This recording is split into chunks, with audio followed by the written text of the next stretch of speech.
ভাইরে ভাই, কি বলবো আর দুঃখের কথা, দুঃখজনক ভালোবাসা।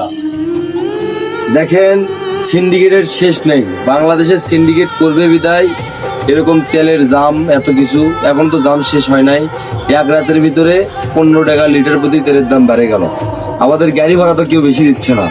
প্রত্যেকটা যাত্রীর সঙ্গে গন্ডগোল হচ্ছে। আজকে 2000 টাকা তেলের বেশি লাগবে। টাকাটা কোথা থেকে পাবো? আজকে গাড়িটা চলে ভাই মহাজন 1 টাকাও ক্যাশ পাইলো না। তাহলে এই গাড়ি চলে কোনো লাভ আছে? তো আমাদের শ্রমিক ফেডারেশনের যারা দায়িত্বে আছেন তাদের উদ্দেশ্যে বলতে চাই, একটা ভাড়ার চার্ট ন্যায্য করে আমাদেরকে দেওয়া হোক। না হলে এরকম মানুষের সঙ্গে আমরা ক্যাসাল গন্ডল করতে পারবো না। কারণ সবার সঙ্গে মিলেমিশে থাকতে হবে। আমরা রোড ঘাটে চলাফেরা করি, সবার সঙ্গে শত্রুতা করা যাবে না। 10 টাকা 5 টাকার জন্য ক্যাসাল করতে পারবো না। আপনারা একটা চার্ট বানিয়ে দেন, ওই চার্ট অনুযায়ী আমরা ভাড়া নেবো। আমার কথা যদি ভুল টুলতে হয়ে থাকে আপনারা ক্ষমা করে দিবেন। আল্লাহ হাফিজ।